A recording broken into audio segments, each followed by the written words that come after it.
Hey, this is Vu, and this is going to be 4 levels of gameplay on DE Mirage from beginner to professional, starting here at the beginner level with Gross Reach, who is Silver Elite, and he's going to have a very clear problem that I see in the majority, actually, of the demos that I've been watching, so let's take a look.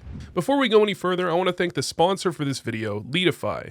Leadify is an AI coach that allows you to improve faster by analyzing your faceit or matchmaking games and giving you insight into your weaknesses as well as personalized training. Leadify has also implemented a team finder area on their website that will match you based on your skill level, schedule, and ambition, so you can find like-minded players outside of my YouTube comments. Whether you're beginner, intermediate, advanced, or you're a professional player watching my videos trying to be as good as me, Leadify is the app for you. It's also free to use, so give a click to the link in the description and head on over to leadify.com.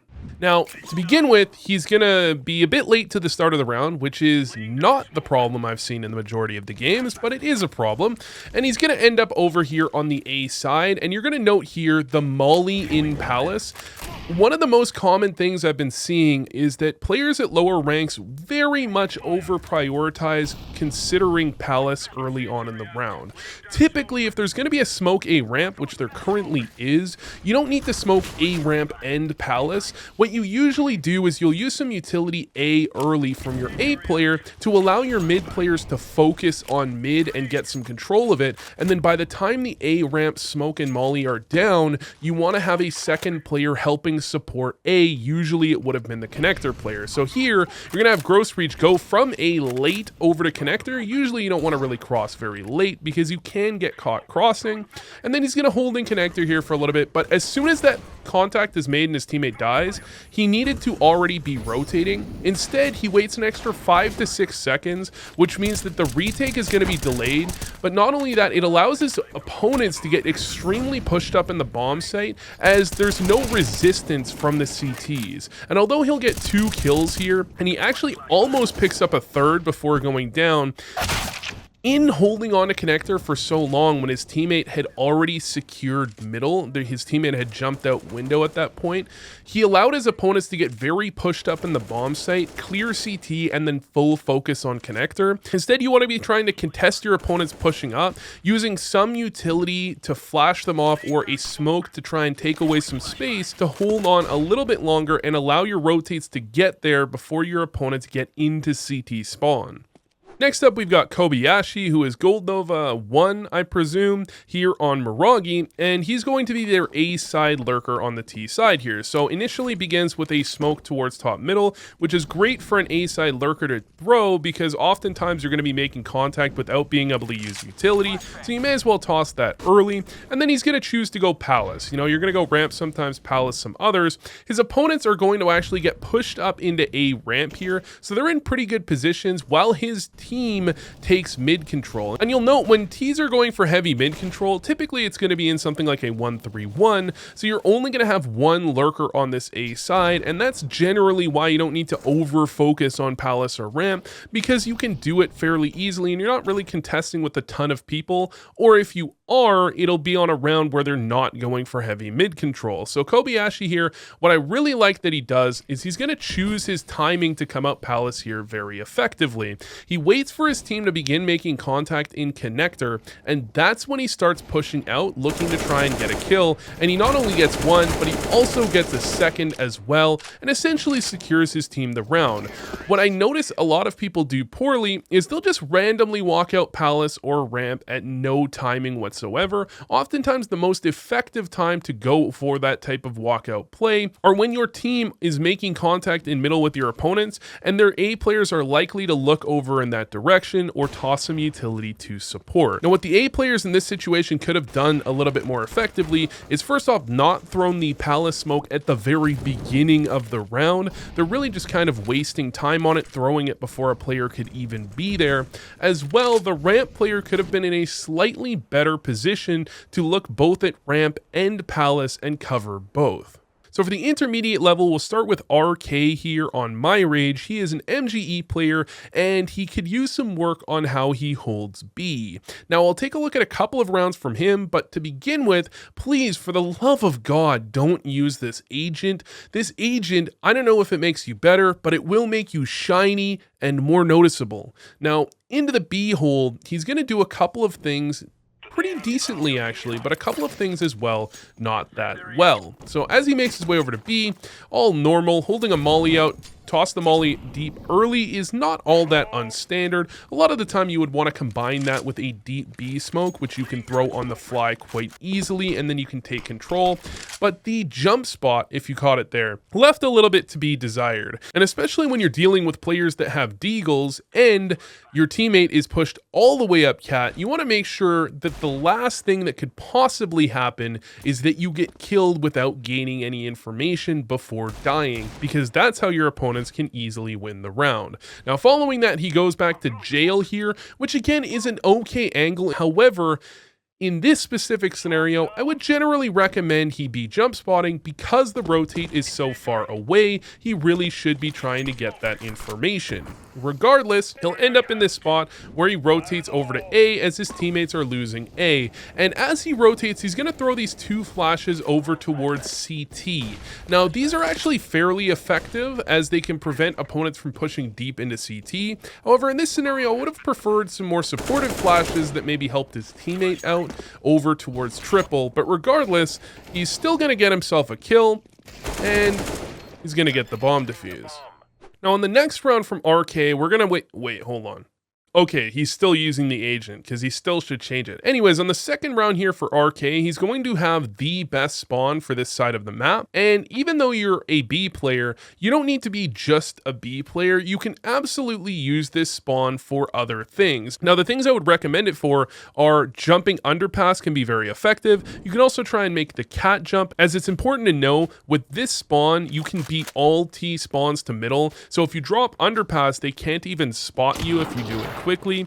Or you could do something on the B side as well. You can do something like jumping quickly up towards apartments, doing an aggressive play. These spawns are really good ways to derive your aggressiveness from. If you have a good spawn, those can be the rounds where you play aggressive. If you have a bad spawn, maybe those are the rounds where you play a little bit more passive. So with this in mind, he's going to do none of those things as he runs around in the B site for a little bit too long. Can't decide where he's going to play, and then ends up trying to jump here on top of the box, but his opponents get their way out in the meantime. Now, this spot here is okay, but usually you would want to go here when you have a little bit less utility, perhaps, because jump spotting when you have utility is just very effective. Still, he gets himself a kill, and almost a second kill.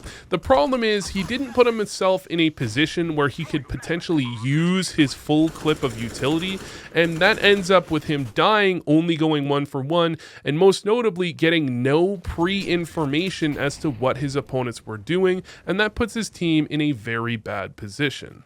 Next up here, we've got Rain, who is Faceit level 5 here on Mirage, and he's going to be playing on pistol round towards Ticket. And this is going to be a fairly specific concept. However, because playing 3B is so common on pistols, it's something I feel the need to talk about. So generally, of course, it's just a B stack. They have a player with the smoke and a kit, so a retake on A isn't going to be unreasonable, and his opponents are going to be going towards A. Now, his goal here is to survive, so he spots them running out A, he spots a couple of them. He should be falling back here, not even allowing that Palace player to make contact, but he should also be falling back from this angle here. Instead, he's continuing to try and fight against 3 Ts pushing into CT spawn, and his teammates aren't yet there.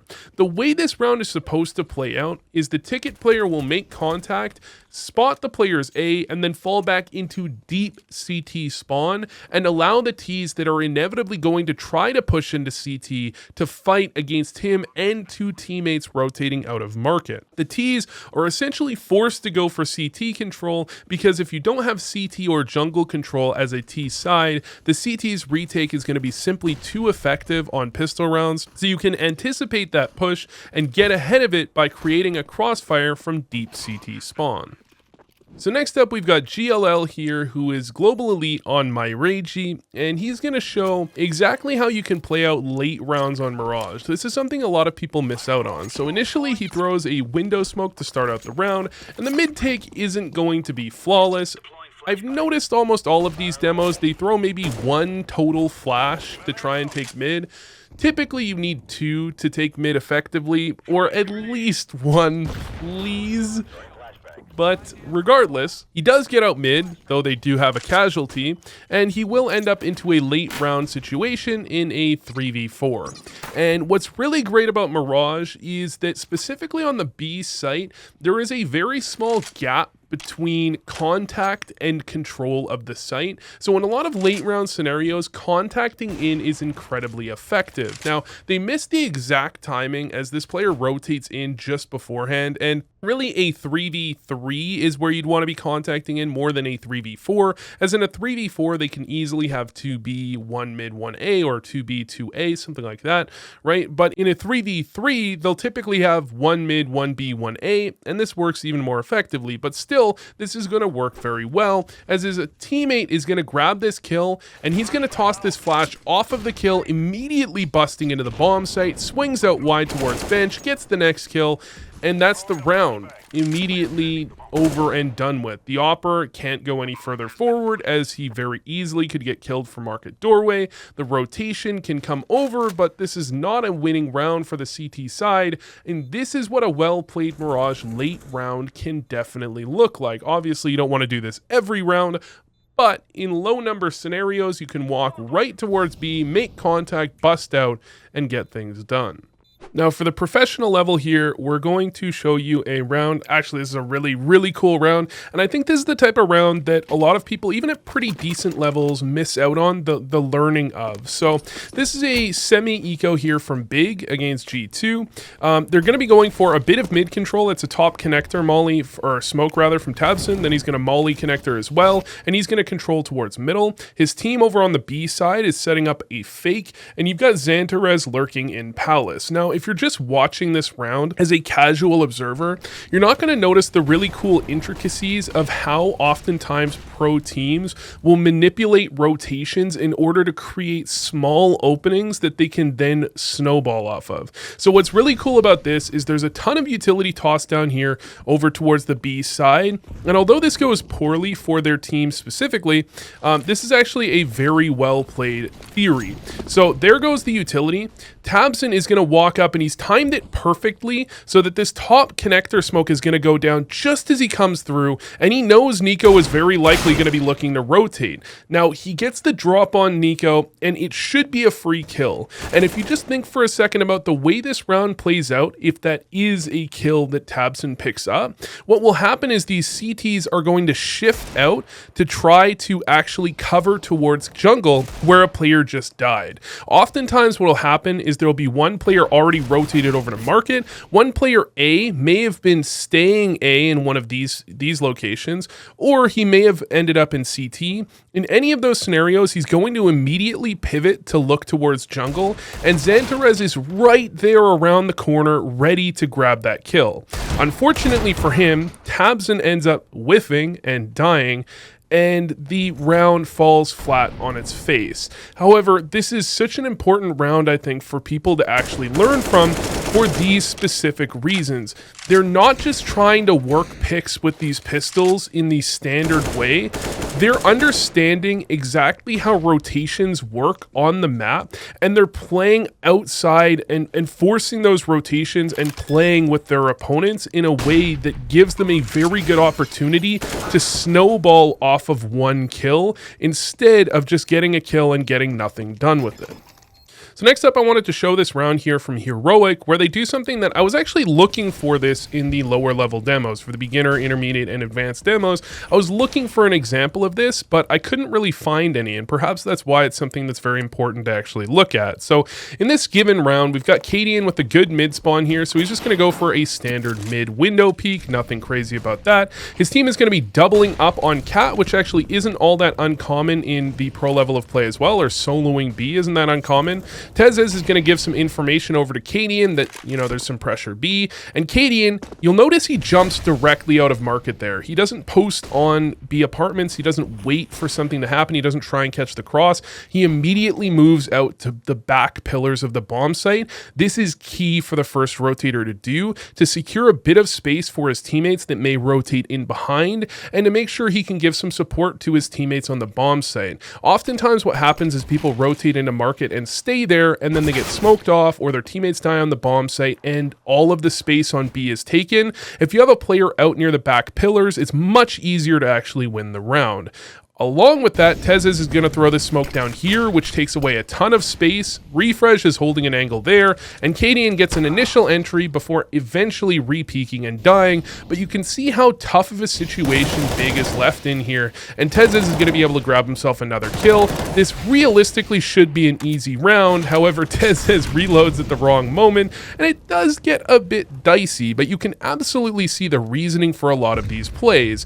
So when watching a ton of Mirage demos, there's two things I've learned. The first is that please learn a jungle smoke. I didn't think it was that important up until the moment I saw tens of rounds lost to no jungle smoke being thrown and just getting picked crossing, but also the focus on Palace that I've already mentioned. And I'll show you what it looks like for a professional team to actually play towards the A site. So Xantarez is going to throw a bit of utility actually for his teammate there. That's going to be a deep jungle or a deep ramp smoke as well as the molly, and that allows Keto to get pushed up here and clear out ramp himself. And you'll notice Xantarez isn't fully focused on A here.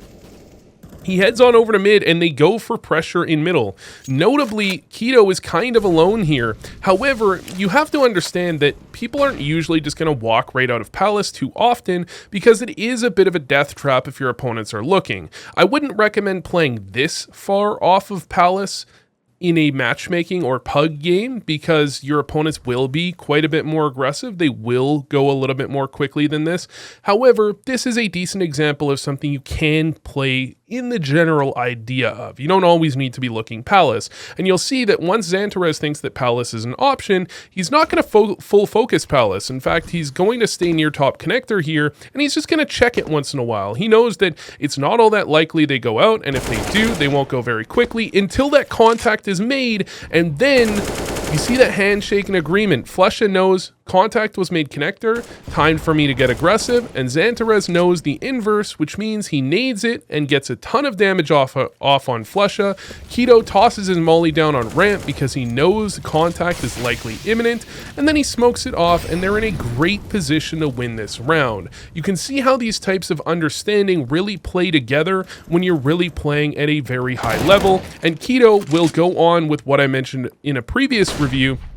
He pushes into Palace there. He knows the player's in there, but he knows that he can take out one side of the push. He knows that he's in a good position to do so, catches him off guard, and he gets another one as well. Overall, very well played round by both teams, as you'd expect from a professional game. Anyways, thanks for watching, and I hope this helped.